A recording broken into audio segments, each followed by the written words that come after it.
point is this, that I was deeply saddened and outraged by the explosion at the hospital in Gaza yesterday.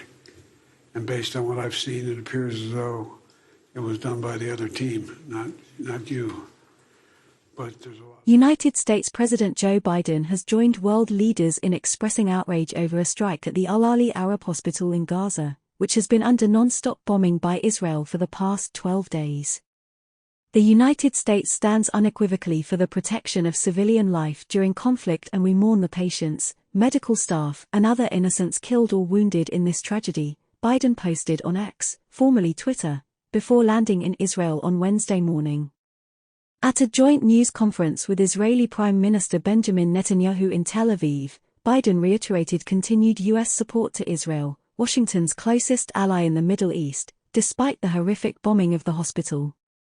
The Israeli bombardment that has killed more than 3,300 Palestinians came in response to a deadly attack by the Hamas group on October 7. So what has been Biden's stance on the Israel-Palestine war so far?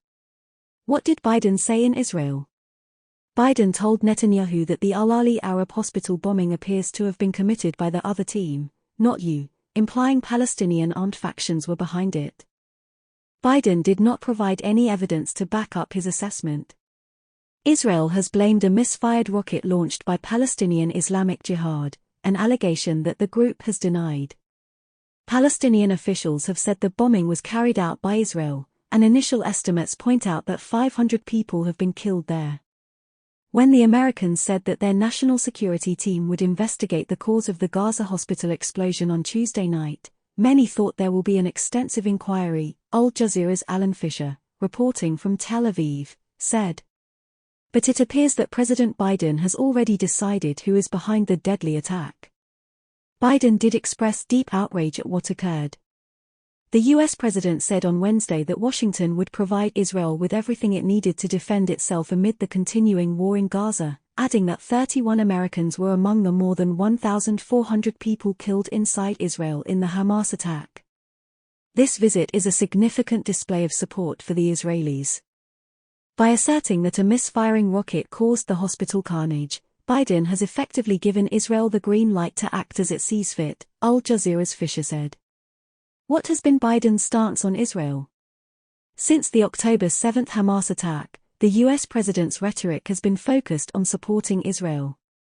During his first speech on the day of the incident, and in numerous talks and statements that have followed, Biden has first and foremost focused on Israel's right to defend itself against Hamas, which is designated as a terrorist group by Israel and its Western allies. Let me be crystal clear, the United States stands with Israel, Biden said on October 7. Israel has the right to defend itself and its people, full stop. He has repeated his unqualified support for Israel several times since. On October 10, Biden signed a joint statement with his top European counterparts to condemn the killing of civilians and taking of captives by Hamas. We make clear that the terrorist actions of Hamas have no justifications, no legitimacy, and must be universally condemned, the joint statement said. All of us recognize the legitimate aspirations of the Palestinian people, and support equal measures of justice and freedom for Israelis and Palestinians alike, it said, without calling for a ceasefire in Gaza where nearly 800 people were killed by then. Has Biden called for a ceasefire? Not really. He has stayed away from seeking accountability from the Israelis regarding the indiscriminate bombardments of civilians, hospitals, and schools. And instead, has continued to focus on Israel's security.